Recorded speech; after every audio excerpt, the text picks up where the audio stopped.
table ronde sur la transition énergétique et la rénovation, mais même plus largement sur les enjeux de la performance énergétique. C'est à la fois un sujet grand public, tout le monde en parle abondamment. Je ne suis pas sûr que le sujet soit parfaitement maîtrisé, en tout cas dans ses évolutions, et encore dans ses évolutions extrêmement récentes, si j'en juge les rapports qui sortent, y compris les textes réglementaires du mois de décembre. Voilà. Donc je pense que c'est l'occasion, avec trois personnes qualifiées, je dirais, de ces domaines-là, de faire un tour d'horizon. Alors, on va commencer par vous, Sophie Gouvernec. Vous êtes responsable d'études à la CAPEB, mais surtout, vous avez contribué au plan bâtiment durable avec Sabine Basili. Est-ce que vous pouvez nous expliquer en quoi consiste le plan bâtiment durable? Parce que ce n'est pas un plan au sens fixe. On a fait un plan point, mais c'est aussi un programme d'action. Et puis aussi nous éclairer sur le rapport qui est sorti au mois de juillet sur la rénovation énergétique et la filière bâtiment. Je veux dire, voilà, un peu nous dire votre point de vue, ce que contient ce principe d'action, ce plan, ça mobilise quels acteurs, concrètement, je dirais, quels sont les impacts opérationnels sur le terrain, ce qu'on peut voir aujourd'hui et ce qu'on verra demain. Voilà. Ah, excusez-moi, je ne vais pas regarder les badges, excusez-moi. Oui. Je vais d'abord commencer donc par excuser Madame Basili qui malheureusement n'a pas pu se libérer aujourd'hui et qui m'a donc chargée de vous faire un retour sur le rapport rénovation énergétique et filière bâtiment.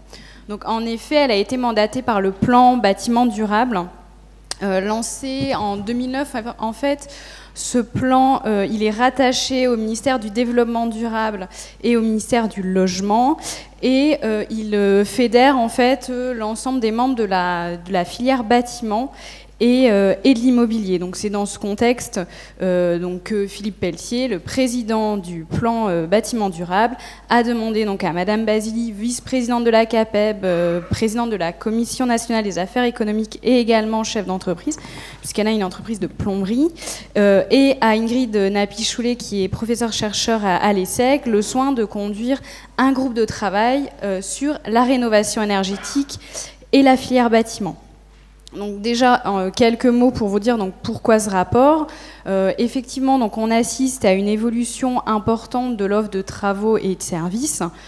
Aujourd'hui, les clients ils souhaitent de plus en plus avoir affaire à un interlocuteur unique lors de travaux, que ce soit une extension, une rénovation de cuisine ou de salle de bain, sachant que dans le cadre de la rénovation énergétique, on travaille en site occupé, ce qui est un petit peu différent de la construction neuve.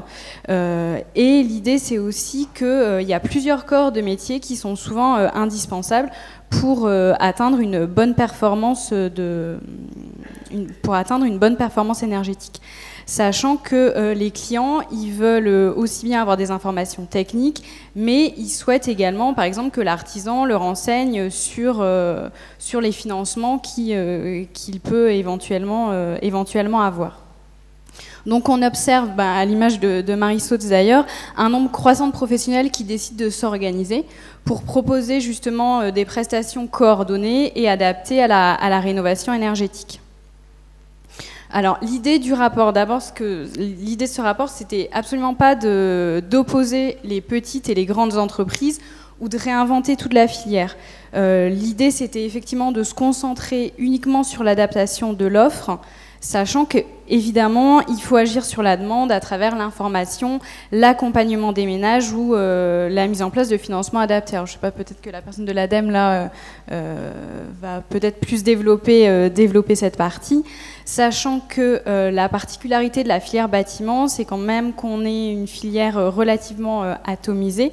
Il y a beaucoup de petites structures ayant des compétences qui sont spécifiques et complémentaires.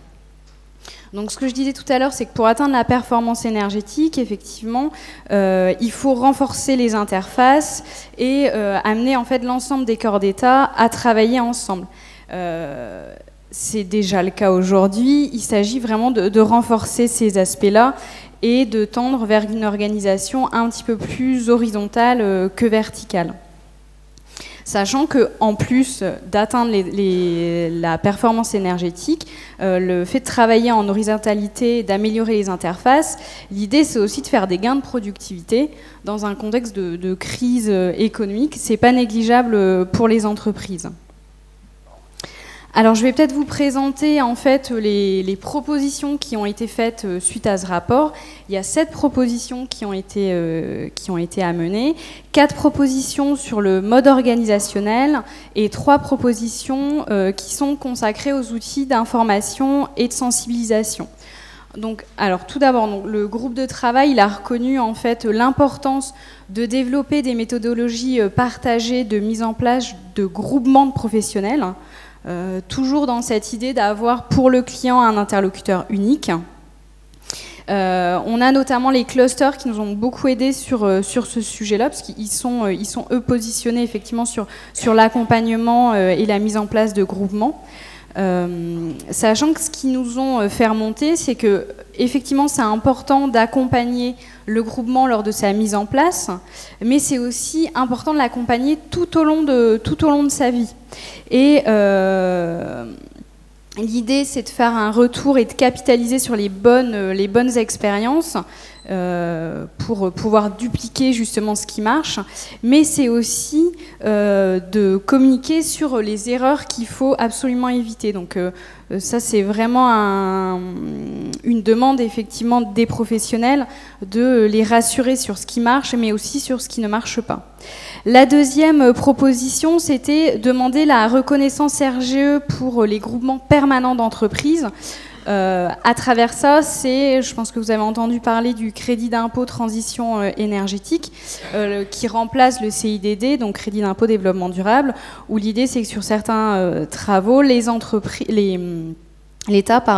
accorde un crédit d'impôt de 30% sur les travaux de performance énergétique, sachant que ce crédit d'impôt, il est accessible uniquement si les travaux sont effectués par des entreprises qui sont RGE.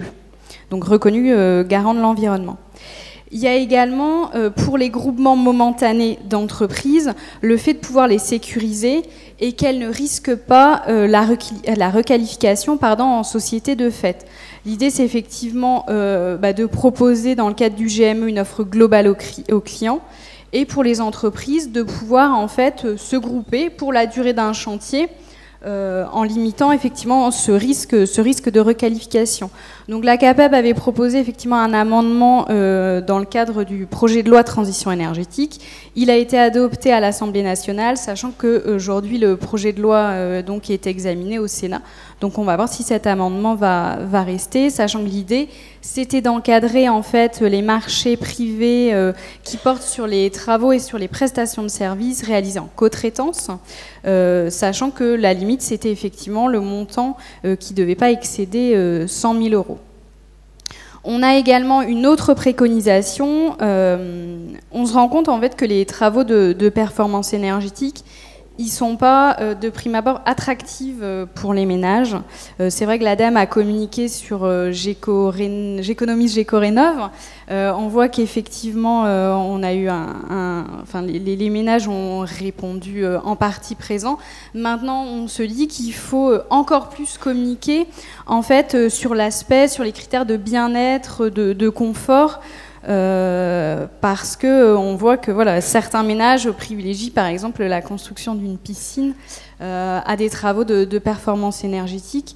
Et l'idée, c'est vraiment pour nous d'axer sur ces travaux de performance énergétique qui sont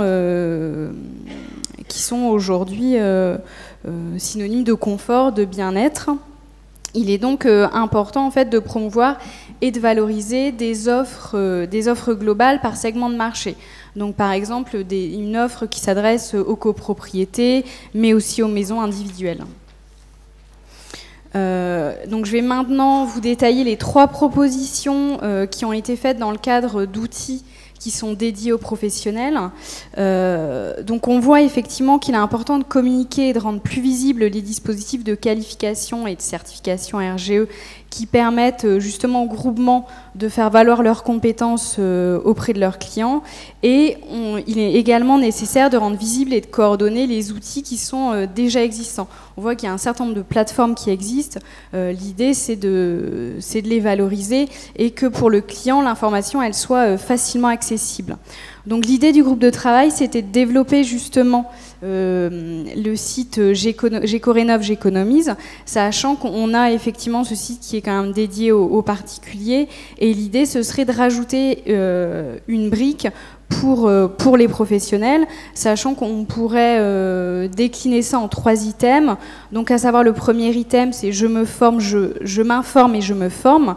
L'idée, ce serait par exemple que l'artisan puisse prendre connaissance des financements qui sont possibles, dans la mesure où on a quand même un contexte réglementaire qui fait que les dispositifs d'aide, ils ont tendance à évoluer assez rapidement. Donc l'idée, ce serait d'avoir une information qui est mise à jour sur ce site. L'idée, ce serait aussi, pourquoi pas, de, par exemple, proposer à une entreprise qui souhaite se grouper, ce serait un outil de mise en relation. L'idée, c'était également de mettre en place en fait un certificat numérique RGE harmonisé qui serait présenté sur Internet et qui permettrait à tout le monde de comprendre les exigences qui sont rattachées à cette mention RGE. Et la dernière proposition, donc là c'était plus effectivement une proposition sur la formation, à savoir la mise en place de MOOC dans la filière du bâtiment. Donc c'est des cours qui sont ouverts à tous, c'est des cours qui sont disponibles en ligne. L'idée, c'est qu'à la différence du e-learning, où là on est plus sur un enseignement personnalisé, donc avec un professeur qui est à distance mais qui est présent. Là, l'idée, c'est plus des communautés d'apprenants où on est sur quelque chose de plus participatif. À la limite, quelqu'un qui suit un MOOC peut proposer en échange des services ou des choses comme ça, sachant que l'avantage pour les artisans du bâtiment, c'est qu'ils ont du mal effectivement à se former, dans la mesure où ils nous disent qu'ils ont des problèmes de temps. Donc là, l'idée du MOOC, c'est justement qu'on peut le faire le week-end ou le soir en fonction de ses disponibilités. Donc là, je vous ai dressé un petit peu les 7 propositions de ce rapport, sachant que l'idée, c'est effectivement qu'il y ait une mise en place au niveau des territoires des différentes propositions. Le MOOC, par exemple, AI Environnement, propose déjà un certain nombre de modules qui sont disponibles en fait en ligne gratuitement sur leur site internet.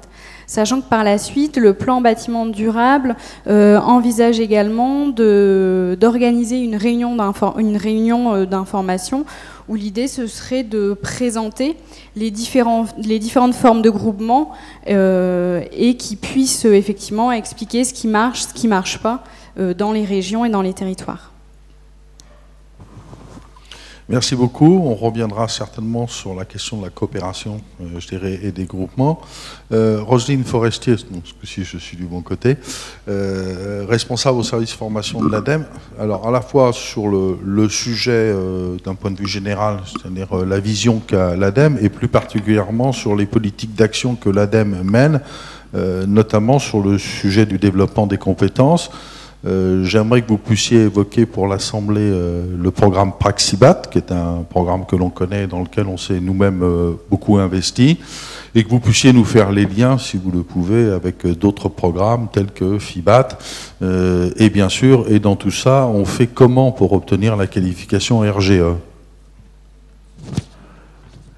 Ça, c'était pas dans la commande, mais... J'ai essayé de faire au plus clair. Donc, on est bien d'accord que je repasse rapidement sur les grands enjeux parce que je pense que tout le monde les partage aujourd'hui, que de toute façon la loi est au Sénat et qu'elle sortira bientôt. Elle va nous donner quand même un certain nombre à la fois de grands axes et une certaine vision à essayer à atteindre, en tout cas des objectifs à atteindre à l'horizon 2030 et 2050. Et puis des pistes d'action qui sont la plupart du temps intéressantes. La stratégie de rénovation énergétique de l'ADEME précisément existait avant que la loi sur la transition énergétique sorte. Elle va être révisée, mais globalement, elle s'organise en 4 axes. Un premier axe qui tourne autour de la stimulation de l'offre de rénovation. à grande échelle. C'est-à-dire qu'on part sur la massification, on parie sur la massification de l'offre de rénovation. C'est-à-dire que longtemps l'ADEME a été sur le suivi des opérations exemplaires, les valoriser, les permettre déjà en les finançant, et puis essayer d'en tirer les bonnes pratiques, les expériences, en faire des retours d'expérience, et on est passé ces dernières années à une politique plutôt de massification de l'offre de rénovation énergétique. Alors, avec un certain nombre de pistes d'action possibles, en particulier la contribution à l'évolution des savoir-faire, d'où qu'ils soient relatifs aux entreprises ou qu'ils soient relatifs aux bureaux d'études, aux architectes, etc. Donc à la maîtrise d'œuvre, à la mise en œuvre. On ne s'est pas encore attaqué à la maîtrise d'ouvrage, mais ça ne saurait tarder. Contribuer également à développer l'offre d'audit et de conseil au sein des territoires, et c'est tout ce qui relève aujourd'hui de la mise en place des plateformes de la rénovation énergétique dont vous avez peut-être entendu parler, qui sont en train de mailler le territoire. Alors, le mot plateforme est utilisé tout le temps pour plein de choses. C'est pas un reproche, c'est juste que du coup ça perd un petit peu de son sens et on ne sait plus à quoi ressemble une plateforme.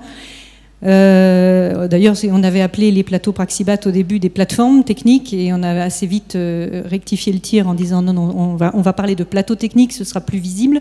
Malgré tout, les plateformes de la rénovation énergétique vont s'étendre, c'est le terme qui a été choisi, vont s'étendre sur le territoire, et elles auront, je fais court dans la présentation, comme mission d'accompagner au plus près, de coordonner, on va dire, les compétences et les bonnes pratiques des uns et des autres, de faire collaborer ensemble les acteurs sur un territoire précis, qui peut être de l'ordre de la commune, de l'intercommunalité, donc des compétences qui sont liées à l'entreprise de mise en œuvre, à l'entreprise de maîtrise d'œuvre, au secteur bancaire, parce qu'ils apportent toute la partie financement complémentaire aux aides réglementaires, et qui permettent justement d'avoir un accompagnement du particulier au plus près de ses besoins. C'est-à-dire, il arrive, je vous le fais de façon opérationnelle, il arrive, il a un conseil, qui peut être un EIE, Espace Info Énergie. Ce sont des conseillers des particuliers pour la rénovation énergétique sur le territoire. Ils sont en grande partie financés par l'ADEME et également financés par ils sont en général employés par des structures locales. Les ALE, par exemple, sont de forts employeurs des EIE. Donc un EIE qui va lui permettre, ou un opérateur de l'ANA pour les publics en difficulté, qui va lui permettre de lui apporter un conseil sur sa demande. Je voudrais apporter plus de confort, j'ai froid, j'ai de l'air qui passe, etc. etc.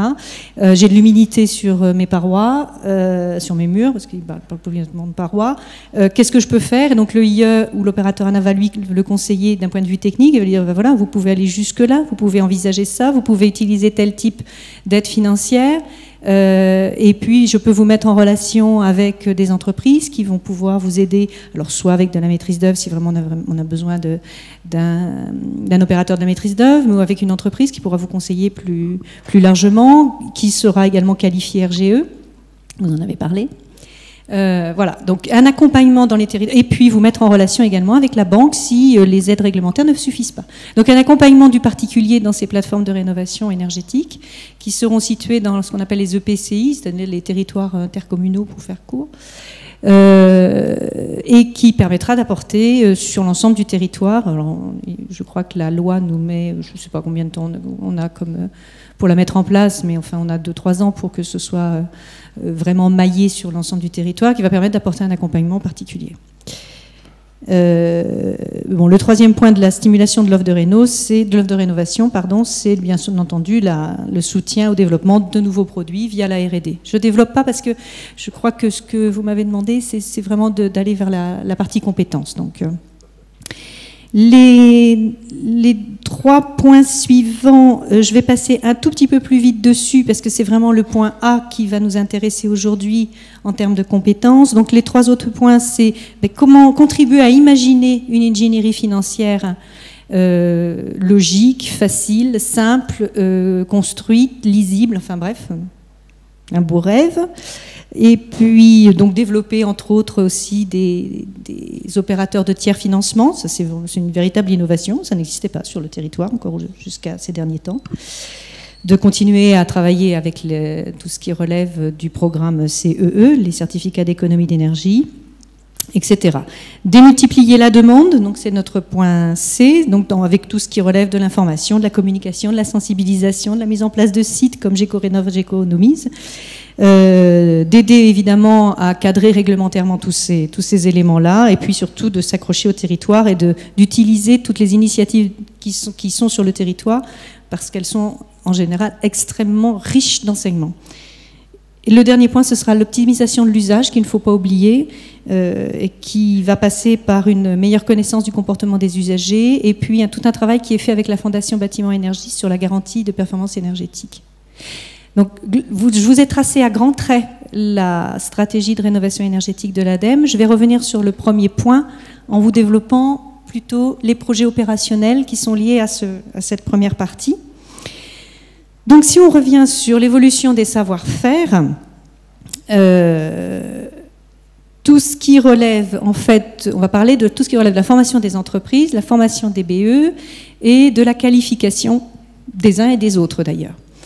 Vous n'êtes pas sans savoir qu'un décret, qu'on a appelé le décret d'éco-conditionnalité, est sorti en juillet dernier. Il a été complété de 2 arrêtés et d'un 3e arrêté qui est sorti le 16 décembre, le 19, pardon, pour la métropole. Je dis pour la métropole parce que pour les DOM, le décret d'éco-conditionnalité est retardé en octobre et l'arrêté formation, comme on l'appelle, qui est sorti en décembre, sortira un petit peu plus tard également. On est en train d'y travailler. Mais pour ce qui relève de la métropole, le principe, c'est que ce décret a permis d'identifier 8 catégories de travaux qui peuvent relever des aides, des prises en charge qui peuvent être faites dans le cadre de l'éco-PTZ ou qui peuvent être également pris en charge dans le cadre du CITE, le crédit d'impôt dont vous parliez, Sophie. Donc ces 8 catégories de travaux, il y a les 4 premiers relèvent de l'efficacité énergétique et les 4 derniers de la mise en place des ENR, sont liés en fait, on lie plus exactement la mise en place de cette qualification RGE avec la qualification des entreprises. Pardon, je le refais parce que j'ai dit une énorme bêtise.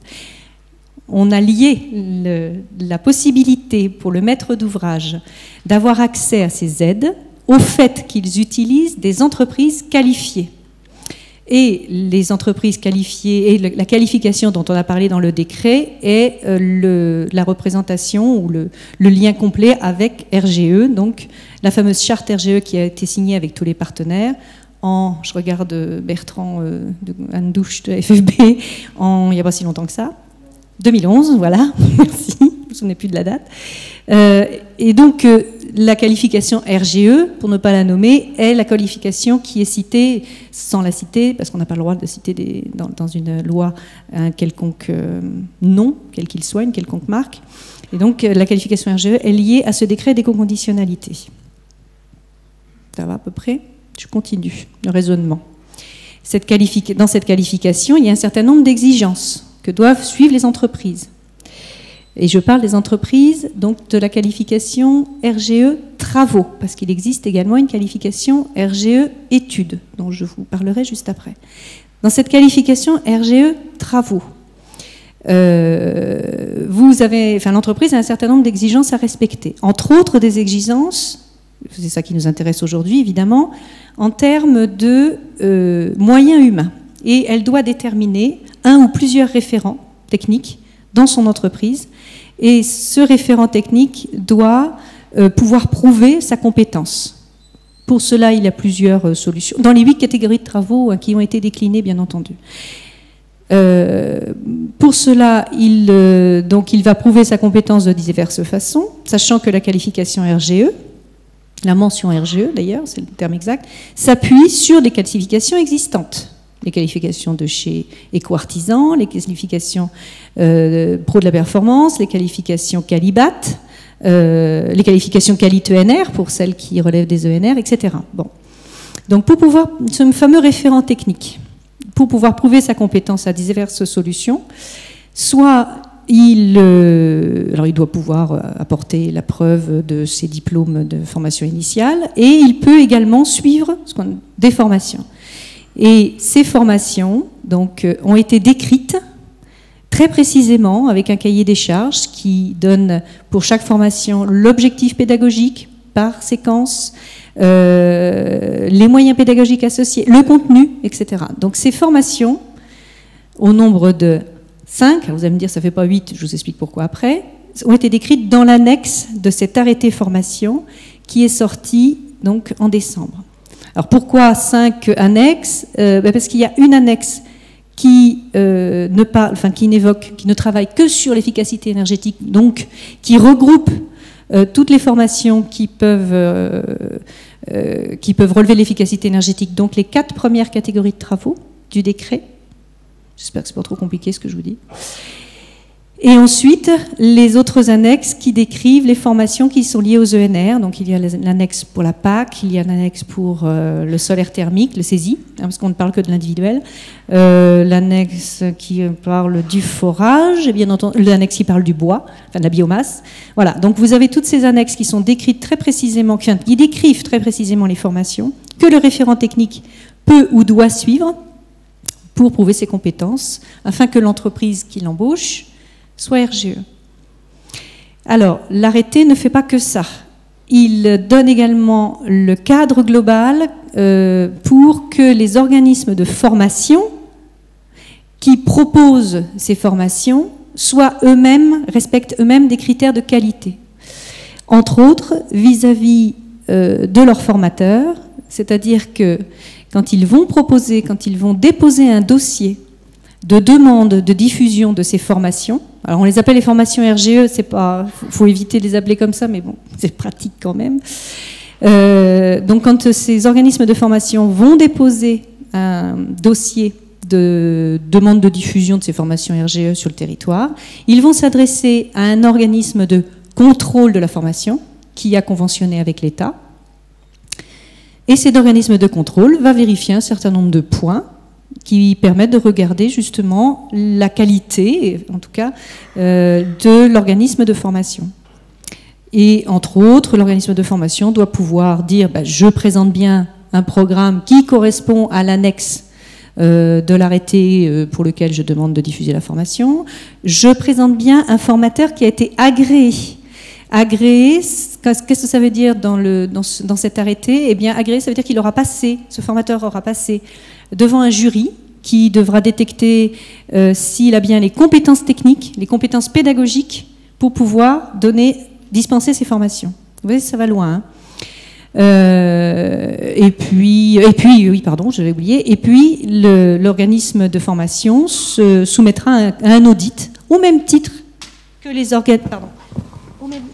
au même titre que les entreprises qui souhaitent avoir la mention RGE. Elles suivent également, elles se soumettent à un audit. Et bien, dans les mêmes conditions, façon de parler, les organismes de formation seront soumis à un audit, à des échéances précises, pour vérifier que tout se passe bien, qu'on respecte bien la loi et surtout qu'on respecte bien la qualité attendue pour ces formations qui sont importantes, pour la mise en place de la qualification.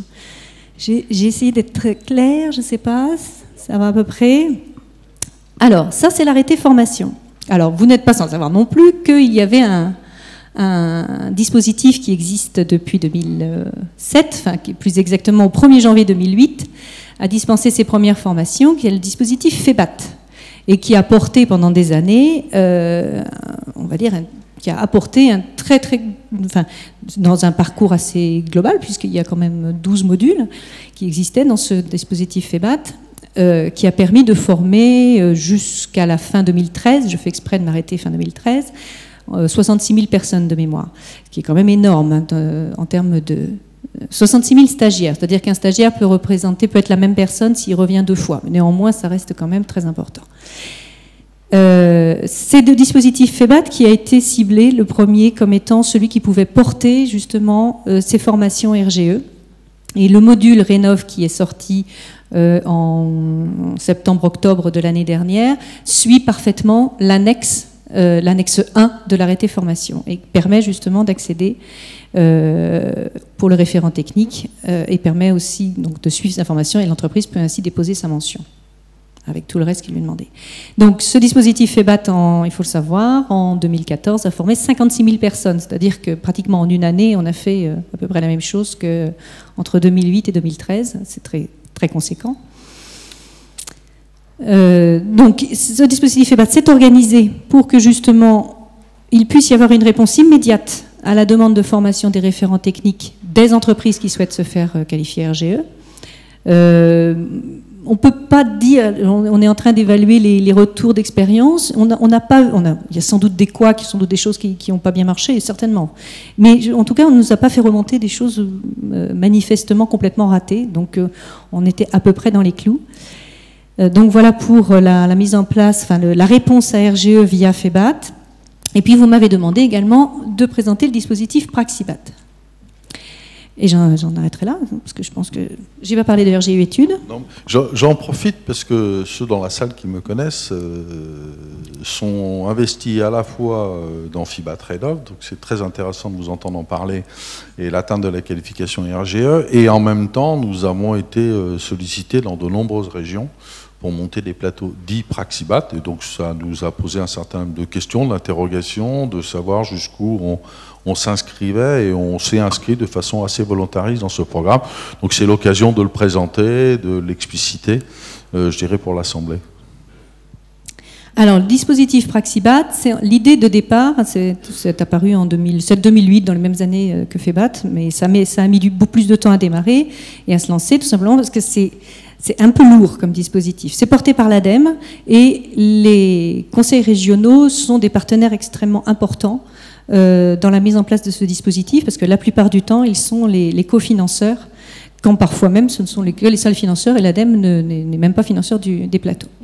Donc l'idée, c'était de mailler le territoire métropolitain, mais on fait la même chose aujourd'hui dans les DOM, on est en train de monter de continuer à travailler avec les DOM là-dessus, donc de mailler le territoire de plateaux techniques, c'est-à-dire que sur 3 thématiques qu'on a identifiées comme étant prioritaires, isolation des parois opaques, ventilation et éclairage performant, eh bien, l'idée c'est de simuler un chantier, en fait, en dehors du chantier.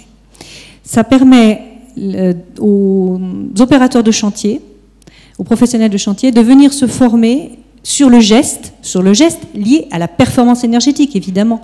L'idée n'est pas de leur apporter les éléments sur leur métier. Ils sont parfaitement bien formés, ils n'ont pas besoin de nous pour ça. Mais par contre, sur la performance énergétique, il y a des gestes particuliers à avoir, il y a une vision particulière à avoir qui peut être simulée sur les plateaux techniques Praxibat et qui permettent justement de ne pas gêner le chantier pendant sa mise en place. Ces plateaux techniques, donc, il a fallu les construire, il a fallu les financer, il a fallu sortir également les règles de base pour qu'on puisse être tous d'accord sur le fait que c'est ça, à minima, ce qu'on doit mettre sur place. Donc ça nous a pris quand même quelques années. Aujourd'hui, on est à environ 90 plateaux techniques sur les 3 thématiques pour l'ensemble du territoire. L'idée, c'est notre objectif, c'est d'avoir un plateau technique pour chaque thématique par département. Je ne sais pas à quelle échéance on va aboutir à ça, mais ça permet surtout aux professionnels de chantier de ne pas avoir à faire 150 km pour aller suivre une formation sur le geste. C'est vraiment d'être au plus près de l'entreprise pour qu'elle puisse se former au plus près. Donc ça, c'est le dispositif Praxibat. Et dans ce dispositif, il y a également tout ce qui relève de la qualité du formateur. Autrement dit, on s'est rendu compte, moi ça fait maintenant longtemps, très longtemps, que je travaille dans la formation, et on s'aperçoit quand même d'un point particulier, c'est que la qualité de la formation, elle est liée à la qualité du formateur. Ça paraît une évidence, mais c'est toujours intéressant de le rappeler. Et qu'il n'y a pas que la qualité technique qui compte, qu'il y a aussi la qualité pédagogique, que c'est pas parce que vous passez 300 diapos pendant 3 jours que le stagiaire, quand il ressort, il a tout compris. C'est pas vrai. Il aura peut-être tout compris, mais c'est pas certain. Donc, il y a toute une pédagogie à mettre en place avec des messages, et c'est une vraie compétence. C'est une vraie compétence qui doit être reconnue. que de savoir faire passer un message et atteindre un objectif qu'on s'est fixé en début de formation. C'est-à-dire, à l'issue de ce stage, le stagiaire doit être capable de. Et ça doit être le credo des formateurs. Et tous les formateurs qui donc, sont dans ce dispositif Praxibat, qui est à 3 étages, un premier étage où on a, pardon de dire ça, mais la crème des crèmes, c'est-à-dire c'est des gens qu'on a ultra formés en pédagogie, qui sont déjà ultra bons en technique, et qui sont ce qu'on appelle nos formateurs référents, qui sont capables aussi d'aller auditer des plateaux techniques pour dire oui, ils sont OK, non, ils sont pas OK, là, il faut faire ça, etc. Donc, c'est cette vingtaine de formateurs référents ont formé aujourd'hui, on doit être rendu à 400 formateurs habilités sur le territoire, selon un modèle qui est le même partout, où que l'on soit dans la métropole, et qui est, je forme la personne, je forme ce formateur à la technique précise, par rapport aux gestes qu'il faut avoir en termes de performance énergétique sur les 3 thématiques, et je le forme également à tout ce qui est pédagogie, c'est-à-dire comment maintenant que je suis OK avec la technique et j'ai plus de soucis par rapport à ça, mais comment je fais pour faire passer le bon message à l'artisan qui est devant moi, ou à l'élève qui est devant moi, puisqu'on a énormément d'enseignants qui se sont formés, enseignants d'éducation nationale, enseignants de l'AFPA, enseignants des 3CA BTP, etc. Et donc, on peut avoir tout type de public sur les plateaux Praxibat. D'ailleurs, on le constate. Je fais des bilans mensuels de ce dispositif. Et là, on est en train de travailler pour avoir les bilans aussi des utilisateurs finaux. On a des demandeurs d'emploi. On a des élèves, bien sûr, de l'éducation nationale. On a des élèves de lycée pro. On a des élèves des CFA, etc. On a des artisans. Donc, ce dispositif, c'est des plateaux techniques au plus près des entreprises et au plus près des territoires, quand ce n'est pas pour les entreprises, des formateurs qualifiés à la fois en pédagogie et en technique, et des modules qui sont partout pareils sur le territoire et qui ont tous le même message et qui fonctionnent tous de la même façon. Vous allez me dire, oui, mais c'est quoi le lien avec RGE? Non, je pose la question parce que de toute façon ça va venir. Voilà. Donc, le lien avec RGE, ben c'est que la formation RGE telle qu'on l'a conçue, et telle qu'elle apparaît dans l'annexe 1 de ce fameux arrêté, on a identifié, alors c'est un travail qu'on a fait là ces dernières semaines, on a identifié environ 45% du temps possible à mettre en place sur un plateau, donc sur un plateau technique, c'est-à-dire que 45% du temps de la formation, qui dure 3 jours, peut être faite en pratique, pas seulement en théorie. Donc on va sortir un guide dans les prochains jours que l'on va distribuer à tous nos plateaux et qui sera public, enfin c'est l'ADEME, hein, on n'a pas vocation à garder les choses pour nous, et ça permettra à tous les organismes de formation qui souhaitent proposer de la pratique dans les modules Rénov', eh bien, de faire ce travail-là et de l'utiliser. Alors, on leur propose justement un guide parce que ça leur permet de gagner du temps pour construire le module. Donc, voilà le lien avec RGE. Ce sera bien entendu via le module Rénov', parce que par définition, c'est le module qui a été mis en place dans le cadre de l'arrêté. Je ne sais pas, est-ce que j'ai encore 2 minutes ou pas pour parler de avec plaisir. RGE études? Oui, vous êtes en train d'éclairer le paysage, c'est très bien. Et puis la réponse au rapport. Donc, oui, très bien. Alors, RGE études, très rapidement, s'appuie sur des qualifications qui sont portées par, historiquement, l'OPQ-IBI, OPQ-TEC, et je veux dire, etc. Et surtout que ceux qui sont dans la salle, que je n'ai pas nommé, ne se vexent pas. C'est parce que je n'ai pas en tête les autres sigles. Ça fonctionne comment? RGE études, c'est pour les bureaux d'études qui souhaitent, par exemple, faire des études de faisabilité et qui veulent avoir ou des audits énergétiques ou des... qu'est-ce que j'ai en tête aussi? Ou monter un projet de solaire thermique collective et qui veulent avoir accès aux aides, sachant que pour tout ce qui relève des études, les seules aides qui existent aujourd'hui sur le territoire, ce sont les aides ADEME. Donc, pour avoir accès aux aides ADEME pour avoir accès aux aides ADEME, aujourd'hui, depuis le 1er janvier 2015, il faut être qualifié RGE études.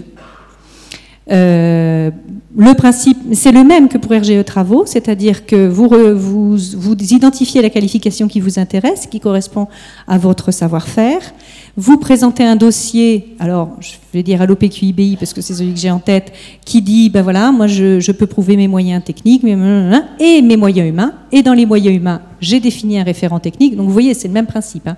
J'ai défini un référent technique, simplement là on s'est arrêté là, c'est-à-dire qu'on n'a pas défini derrière les formations ad hoc pour atteindre, pour que le référent technique soit formé, on a juste défini les objectifs de formation que l'organisme de formation devait proposer à minima pour que les compétences du référent technique soient atteintes.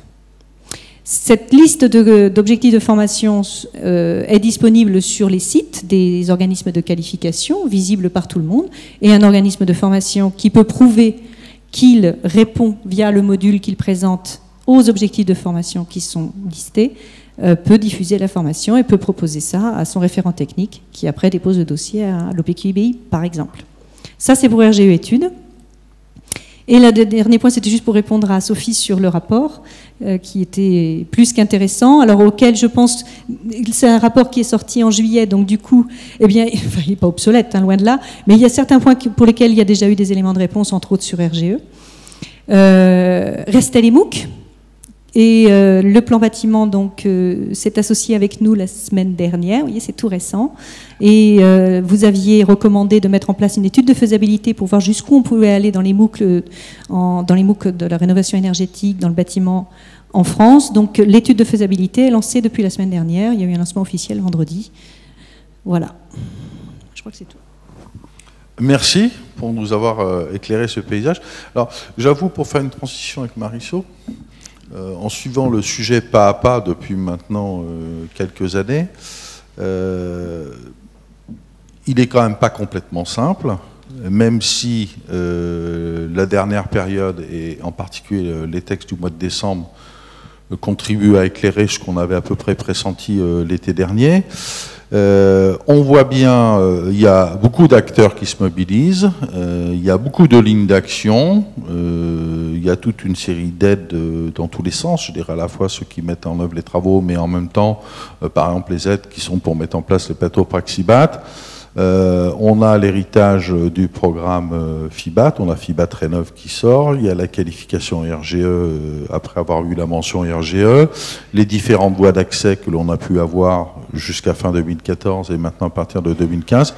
Alors voilà, je me tourne vers Marisol, elle est chef d'entreprise, elle est responsable à la CAPEB, et voilà, vu du côté de l'entreprise, est-ce que vous pensez qu'aujourd'hui la situation commence à être bien structurée, elle est suffisamment lisible, elle est suffisamment opérationnelle, et puis est-ce que vous trouvez, vous, dans l'environnement de formation, je dirais, l'offre pour accompagner le développement des compétences nécessaires? Alors la difficulté, je vais passer tout de suite sur les choses difficiles, la difficulté pour une entreprise du bâtiment aujourd'hui qui travaille de fait dans la transition énergétique, alors je dis de fait parce que qu'on l'ait choisi ou pas, la transition énergétique dans les travaux aujourd'hui sont intégrés obligatoirement et nécessairement à toute action sur un bâtiment. Donc on peut aborder les travaux par la transition énergétique, mais on peut l'aborder aussi d'une toute autre façon. Je vais prendre un exemple précis pour que vous compreniez ce que je veux dire. Si un client m'appelle parce qu'il a des fuites à son toit, il est en aucune façon, dans un premier temps, concerné par la transition énergétique. Par contre, il est de mon devoir de conseil, au-delà de la proposition de réparation sur sa toiture, c'est d'y intégrer systématiquement un travail d'étude et d'échange avec le client pour voir si, à l'occasion de ces travaux, il n'est pas possible éventuellement d'améliorer le côté énergétique du bâti. Donc c'est pour ça que c'est très compliqué de savoir par quel bout on aborde la transition énergétique dans l'entreprise. Si on parle des compétences, c'est encore plus compliqué. C'est encore plus compliqué, pourquoi? Parce que déjà, on parle de qualification RGE, donc on parle bien de qualification, on ne parle pas de compétences. Ça veut dire qu'une qualification, c'est qu'on est reconnu, qualifié à un instant T, de pouvoir faire certaines choses. Malheureusement, l'instant T, il bouge tout le temps. Ça veut dire qu'aujourd'hui, vous êtes compétent, puis demain, si vous n'avez rien fait, vous n'êtes plus compétent. Ça veut dire que la difficulté dans la transition énergétique. Alors c'était déjà vrai avant et c'est déjà vrai sur tout le reste des travaux, mais c'est encore plus vrai dans ce cas-là parce qu'il faut connaître la réglementation qui évolue en permanence et l'appliquer, s'adapter en termes d'assurance à ce qui nous est demandé, connaître les nouveaux produits qui permettent d'atteindre les objectifs thermiques qui sont fixés, se former à ces produits, enfin, ce qui veut dire qu'en fait on est en perpétuel mouvement par rapport à ces objectifs liés à la transition énergétique. Transition énergétique, j'ai envie d'élargir un petit peu le propos, parce que c'est vrai que c'est le sujet d'aujourd'hui, mais que je préfère, moi, parler de transition écologique, et je vais m'en expliquer. Parce que pour moi, la transition énergétique, ça s'inscrit dans la transition écologique, mais qu'à l'échelle de l'entreprise de bâtiment artisanale telle que je représente moi, alors moi, entreprise artisanale, que vous comprenez bien de quoi on parle, j'ai 4 ouvriers sur le chantier, une assistante de gestion à mi-temps, donc sur la partie administrative et commerciale, et moi qui oscille entre le plaisir de vous rencontrer, un petit peu de chantier, un petit peu d'action syndicale. Voilà. Donc on est sur une entreprise à taille humaine qui est inscrite dans un territoire rural de surcroît, qui doit résoudre aussi bien les problèmes d'isolation de personnes qui viennent d'acheter une maison dans le village, mais également la problématique de l'accessibilité pour le maintien à domicile des personnes âgées du lieu, mais également l'entretien courant des toitures, des gouttières. Enfin, donc on est face à... nous sommes, j'ai envie de dire, d'utilité publique, d'une certaine façon, parce qu'au-delà d'être une entreprise commerciale qui a besoin évidemment de faire fructifier son entreprise, on est aussi là pour répondre aux nécessités du territoire. Donc transition écologique, pourquoi ? Parce que quand on est dans un territoire rural, on a 2 façons de concevoir l'entreprise. Moi, je suis inscrite depuis la création de mon entreprise à 2007 dans une logique d'éco-construction qui n'inclut pas dans le concept de l'entreprise que la transition énergétique, qui inclut aussi la notion de points. Je suis sur un territoire, je vais travailler pour des clients locaux, je vais recruter au local, ça c'est mon souhait à moi, je vais essayer de faire travailler les partenaires, les fournisseurs locaux. Je vais m'intéresser à la fourniture matériaux locaux, matériaux biosourcés, donc travailler avec les filières agricoles.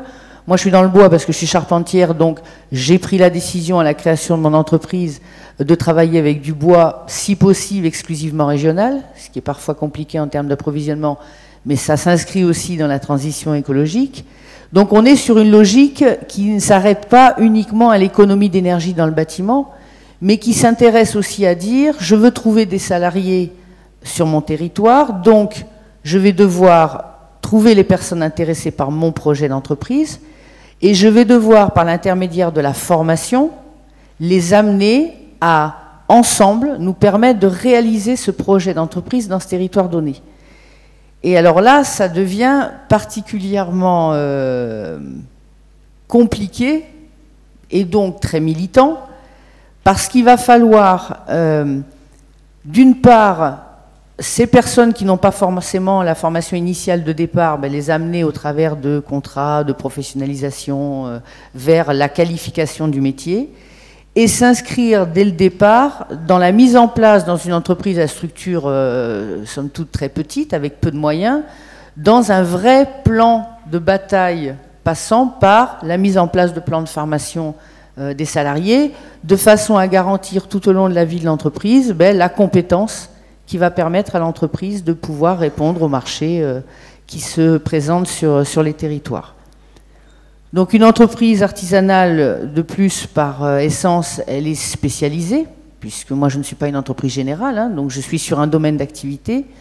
Pour pouvoir répondre au marché de la transition écologique, et j'insiste sur le terme, je vais devoir trouver des camarades de jeu sur le chantier et donc travailler en collaboration avec un plombier, un maçon, ou 2, je dis un, mais ça peut être, c'est pas toujours le même, un électricien, quelqu'un qui va avoir une approche sur le bâti ancien, par exemple, si je suis confronté à une problématique, quelqu'un qui va avoir des solutions différentes en termes de fondation, par exemple, si j'ai besoin de reprendre un ouvrage. Donc, je dois collaborer. Je dois aussi, si je veux rester dans ma logique de développement d'entreprise, travailler avec les architectes locaux, avec les bureaux d'études locaux, avec les espaces info-énergie, avec les plateformes de la rénovation énergétique qui sont en train de se mettre en place. Ça veut dire que quand je souhaite l'aborder sous le couvert de la transition écologique, je prends en considération toute la ressource du territoire et je me considère comme un des points dans le territoire qui vont participer à l'effort collectif et qui va permettre d'atteindre l'objectif recherché par tous. Donc ça paraît un petit peu bisounours comme ça quand je vous le raconte, mais en application ça marche. Ça marche même tellement bien que aujourd'hui on assiste à un constat qui est quand même surprenant, qui est que sur le territoire, les entreprises artisanales qui se sont organisées sur du travail collaboratif, sous forme de groupement, qu'ils soient pérennes ou qu'ils soient momentanés, sont aujourd'hui, et qui sont qualifiés RGE, sont aujourd'hui absolument débordés de travail. Mais vraiment débordés de travail. C'est-à-dire que n'arrivent pas, enfin pour le moment ça ne se voit pas trop parce que c'est assez récent, mais on va vite arriver à une saturation totale parce que les sites rénovation info-service marchent très bien. Donc je vous félicite. Ça marche très bien, mais ça marche tellement bien que des clients nous appellent tous les jours et que même si on voulait, de toute façon, on n'est pas en capacité, une fois par jour, de visiter un client, de pouvoir faire le relevé, la préconisation, etc. Et qu'à côté de ça, il y a des entreprises qui aujourd'hui sont encore dans la réflexion, l'expectative, le questionnement, l'hésitation, le refus.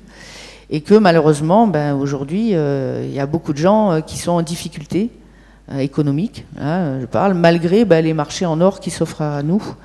Et donc je pense qu'on est dans une période qui est charnière, très importante.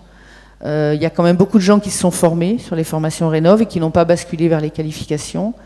Il y a des gens qui sont qualifiés mais qui ne sont pas rentrés encore dans le travail collaboratif parce que RGE c'est une chose mais ça ne suffit pas.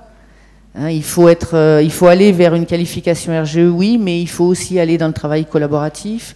Il faut aussi s'inscrire dans les territoires auprès des acteurs locaux. Il faut donc c'est assez compliqué. Qu'est-ce que je pourrais vous dire d'autre? Je sais pas. Oui, développer pour rebondir sur ce qu'a dit ma collègue tout à l'heure. Nous, dans cette logique-là, puisqu'on a travaillé depuis des années sur la construction de groupements momentanés d'entreprises pour la réponse au marché, aujourd'hui, nous allons, et nous sommes en train de le faire, sur la construction d'une coopérative artisanale, donc avec un modèle pérenne, une structure qui est une autre structure rattachée à des coopérateurs, de façon à vraiment mettre tous les atouts de notre côté et réunir dans la même structure toutes les compétences portées par des gens qui sont tous en coopération, puisque le principe de la coopérative, c'est que les gens qui montent la coopérative sont tous à parts égales dans la coopérative et sont appelés d'ailleurs coopérateurs. Donc l'idée de la coopérative nous a semblé particulièrement intéressante puisque nous et le groupe des artisans avec qui je travaille, nous défendons depuis longtemps l'idée de la co-traitance et non de la sous-traitance et que l'avantage de la coopérative artisanale, c'est qu'elle permet de mettre en application de façon reconnue tous ces principes que nous défendons depuis longtemps. Elle sécurise en plus le travail puisque c'est la coopérative qui est signataire des marchés et qui peut mutualiser donc des actions que des entreprises artisanales elles toutes seules ne peuvent pas porter. Alors par exemple, ça va être des contrats de constructeurs, parce que là on parle de rénovation énergétique, mais heureusement on construit un petit peu de neuf quand même encore, et que dans les territoires, il est très difficile de se positionner parce qu'on a en face des gens qui sont organisés, des constructeurs, et que la coopérative artisanale de construction donc permet de répondre à ces marchés et d'obtenir des statuts de constructeur. En plus, par rapport à la rénovation globale, toujours pour aller dans le même sens que ce rapport, elle répond tout à fait à la demande des maîtres d'ouvrage, qui est aujourd'hui de dire j'y comprends rien, j'ai peur de me faire avoir, je ne sais pas, je vais devoir courir après les artisans tout le temps, je ne sais pas comment organiser tout ça, est en recherche d'un interlocuteur qui non seulement par l'intermédiaire de la coopérative artisanale va pouvoir vraiment répondre de compétences très précises, puisque la coopérative artisanale, je le répète, est bien composée d'artisans compétents, chacun dans leur domaine, donc avec une vraie visibilité pour le client sur la partie travaux, mais en même temps avec la possibilité d'avoir un interlocuteur et surtout une organisation structurelle de la coopérative qui va garantir une coordination réelle et un suivi réel des travaux. Et donc ça, je pense que c'est quelque chose qui va être, dans le cadre des projets de rénovation énergétique, un vrai plus pour les entreprises qui seront se regrouper en coopérative. Pour répondre aussi toujours au plan et au rapport dont nous a parlé la collègue tout à l'heure, les organisations professionnelles d'ailleurs mettent en place en ce moment des vrais outils pour aider les entreprises artisanales qui le souhaiteraient à s'organiser en groupement, en collaboration avec les chambres de métiers d'ailleurs, qui sont partenaires sur ce projet, et qui sont, je pense, une vraie réponse au marché de la rénovation énergétique. Merci. Une question peut-être, elle affleure bien sûr parce qu'on parle de groupement, on parle de plateforme, on parle de coopérative, donc on voit bien que la coopération, là, si on va un petit cran plus loin dans l'exécution, je dirais, des travaux elles-mêmes, hein, c'est pas juste on se regroupe parce qu'on apporte le bouquet de compétences, je dirais, qui permet d'offrir la gamme complète aux clients.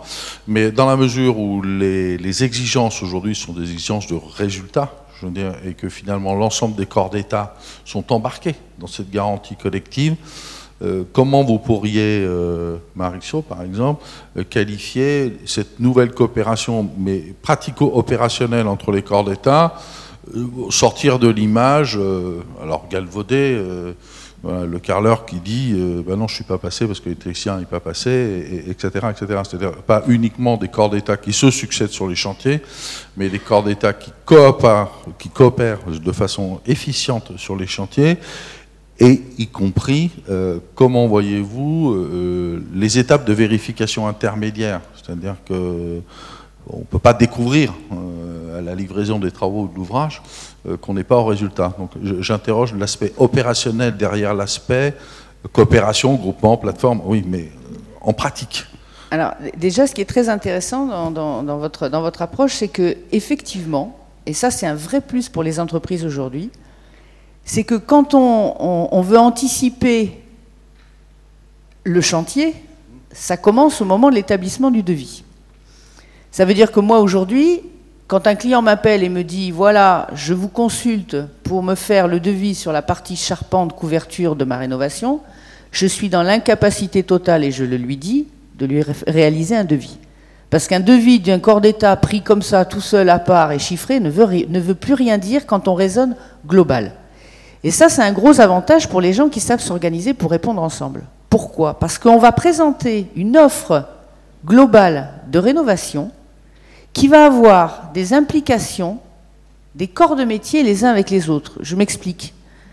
Quand moi je reprends une charpente, ou quand je dois réaliser l'étanchéité à l'air dans un bâtiment qui a été rénové, si je connais le menuisier, si je connais sa pratique, si j'ai en amont discuté avec lui de ce qu'il allait proposer pour le renouvellement des menuiseries, quel type de menuiserie il va mettre, moi dans la proposition que je vais faire pour, par exemple, la pose des freins vapeur suite à la pose de l'isolation sur les murs, je suis en cohérence parfaite avec la proposition du menuisier. Donc je vais pouvoir chiffrer, mais je vais chiffrer en fonction d'une proposition globale qui va être faite par d'autres personnes. Ce qui veut dire que d'une part, j'ai résolu au moment du devis les problématiques des interfaces des métiers, puisque j'ai discuté avec mes collègues avant l'établissement de mon devis, Et quand je dépose mon devis auprès du client, j'informe le client que ma réponse est intimement liée à la réponse de mes collègues. Donc j'ai un premier atout, un premier intérêt, c'est sur la partie chantier, j'ai déjà évalué toutes les problématiques avant, et j'ai surtout sécurisé d'une certaine façon mon travail par rapport au travail de mes collègues, puisque j'ai donné une cohérence globale à la proposition, et que grâce à ça, et c'est pour ça aussi qu'on a de la réussite au moment de la signature, bien souvent le client signe avec nous, et la totalité des gens qui ont répondu. Donc ça n'a que des avantages. Pour répondre à la deuxième partie de la question, quand on a signé le chantier et qu'on commence le chantier, évidemment, on coordonne nous-mêmes nos chantiers. Ça veut dire que ça nous oblige, et là pour une question bêtement, on va dire, financière, de rentabilité, l'avantage de travailler avec un groupe qu'on maîtrise et qu'on connaît, ou quelquefois qu'on ne connaît pas, puisqu'il peut y avoir de temps en temps de nouvelles personnes qui viennent se greffer, on va être, nous, à l'initiative de ce travail préparatoire au chantier, qui est d'établir un planning prévisionnel, de résoudre l'ordre de passage, de discuter avec le client, de s'organiser entre nous, et de toute façon, que ce soit naturellement ou que ce soit de façon délibérée, un mandataire du groupement va être désigné et qui sera en charge de gérer la coordination du chantier. Tout ce qui est l'obligation de résultat, que ce soit en construction neuve avec le test d'étanchéité à l'air, etc., c'est quelque chose qui est toujours anticipé, puisque aujourd'hui, dès l'instant où on va avoir un test final, des entreprises qui se coordonnent prévoient dès le devis le contrôle intermédiaire qui est non obligatoire, mais qui permet, par exemple, de réceptionner la partie gros œuvre avant que le second œuvre commence à travailler. Et ces réunions préparatoires au préalable vont permettre également de passer par une période de formation auprès des entreprises qui, par exemple, n'ont jamais travaillé sur un chantier sur lequel il y avait une étanchéité à l'air à garantir. Et donc, par exemple, la personne qui va poser la membrane d'étanchéité à l'air va échanger, travailler avec l'électricien, avec le plombier avant le démarrage du chantier pour lui expliquer tout simplement qu'un frein vapeur, il faut passer devant, il ne faut pas le percer, enfin il faut travailler de telle façon et telle façon. Donc on est dans l'obligation à partir du moment où on va vers le client à dire voilà, nous sommes une équipe de travail en capacité de répondre à votre marché, on a une obligation de résultat au bout, ce qui nous oblige aussi à mettre de l'autocontrôle tout au long du chantier. D'ailleurs, en parlant d'autocontrôle, quand même pour le préciser, la qualification RGE impose l'autocontrôle tout au long de la réalisation du chantier. Ça veut dire que quand on va être audité sur un chantier qu'on a réalisé dans le cadre de la qualification RGE, on va nous demander de justifier sur les références qui vont être auditées, justement de cet autocontrôle tout au long du déroulement du chantier. Merci, très très intéressant. Une dernière question peut-être pour Rose-Lyd Forestier, si vous pouvez y répondre. Que devient globalement le programme FIBAT? On voit FIBAT Rénov qui sort comme, on va dire, le produit leader du moment. Alors je ne sais pas s'il faut dire les anciens, très anciens, actuels, voilà, FIBAT 1, FIBAT 2, 3, 5, voilà. Alors, je ne suis surtout pas la représentante de FIBAT, hein. Que les choses soient bien claires. On est 4 organisations, j'espère que j'en oublie pas, il y a EDF dans l'organisation de ce dispositif, la CAPEB, la FFB et puis l'ADEME. Donc, je vais me permettre de parler au nom de mes collègues et je regarde mon collègue qui est en face de moi pour voir si il me corrigera si je dis des bêtises. Il intervient après, donc. Bon, donc tu corrigeras, Bertrand. Le programme FIBAT, alors, qu'on soit bien clair, le programme FIBAT, c'est pas le module Rénov. On est bien d'accord là-dessus. Le programme FIBAT, il existait avant que Rénov arrive, amplement. Il avait déjà formé beaucoup de monde. C'est un ensemble d'une douzaine de modules, modules d'hommes compris. Le module Rénov, c'est vrai, bouscule la donne là, pendant certainement 1, 2, 3 ans. Je ne sais pas exactement combien de temps, mais ça va dépendre du temps qu'il faut pour répondre à la demande des entreprises en termes de formation de leurs référents techniques. Mais néanmoins, ça reste quelque chose qui est extrêmement lié au contexte, à la conjoncture. À côté de ça, les modules qui existaient jusqu'à aujourd'hui, à savoir 1, 2, 3, 4, 5, et puis les modules d'hommes, et puis il y avait d'autres modules pour le tertiaire et le bâti ancien, vont être revus cette année. Alors, en tout cas, leur articulation va être revue cette année, et on a comme commande de la part du comité de pilotage, puisque FEBAT, je vous le rappelle, est un comité de pilotage qui donne les grandes orientations, et une cellule opérationnelle qui fait la petite main. Le comité de pilotage a demandé à la cellule opérationnelle, dont je fais partie, avec Bertrand, etc., de travailler sur la réorganisation des modules, de vérifier si tous les modules sont encore d'actualité. Alors là, pour le coup, je parle au nom de l'ADEME, je ne parle pas au nom des autres collègues. Je pense qu'il y a certains modules qui sont obsolètes. Le 1, le 2, en tout cas le 1 devient vraiment obsolète compte tenu du module du Ranov qui est arrivé, qui est beaucoup plus complet. Le module 2 est sans doute à revoir, c'est le module qui s'occupe de tout ce qui est logiciel, apprentissage du logiciel d'évaluation énergétique. Il est sans doute à revoir d'une façon beaucoup plus opérationnelle pour que justement les gens s'approprient vraiment le logiciel. Enfin, il y a du travail dessus. Les modules 3, ça c'est ma vision des choses, je pense qu'ils peuvent être de façon très positive revus en y intégrant de la pratique. Il y a quelques années, on ne pouvait pas le faire parce que les plateaux n'étaient pas suffisamment, il n'y avait pas suffisamment de plateaux sur le territoire, ce n'est plus le cas aujourd'hui, donc on peut là, je pense, d'une façon très opérationnelle, leur permettre justement d'avoir de la pratique dedans. Je vous rappelle que les modules 3 sont des modules qui sont à destination des professionnels de chantier. Donc ils sont particulièrement bien ciblés pour ça. Et puis après, il reste les modules 4 qui sont l'offre globale. Le rapport de Sabine et Sophie précisait qu'on pouvait éventuellement passer le module 4 en MOOC. Alors, je ne sais pas du tout. En tout cas, il n'y a pas de travail encore qui est fait là-dessus, mais c'est une idée. Vous voyez là, il faut réinventer en 2015 le parcours, même si il existe toujours, hein, il a toujours sa force, mais peut-être le revoir au regard des contextes et puis des nouvelles formations qui se mettent en place sur le territoire. En tout cas, c'est la commande qui nous a été passée et on doit pouvoir rendre notre copie pour juillet. Donc ça va aller assez vite. Merci infiniment, et en particulier pour à la fois la réalité du terrain et ces informations que vous avez su nous donner. Sachant que vous l'avez compris, les questions que je vous ai posées n'étaient pas totalement le fruit du hasard, puisqu'en tant qu'organisme de formation, nous avons porté le programme PIBAT, nous nous sommes interrogés, nous avons fait, avec Patrick Bourrier ici présent, un certain nombre de pronostics sur l'évolution du dispositif, et je vois que vos propos tentent à confirmer les pronostics que nous avions posés. Voilà, l'Assemblée sait, elle a reçu ces informations en temps utile. En tout cas, merci pour ces éclaircissements.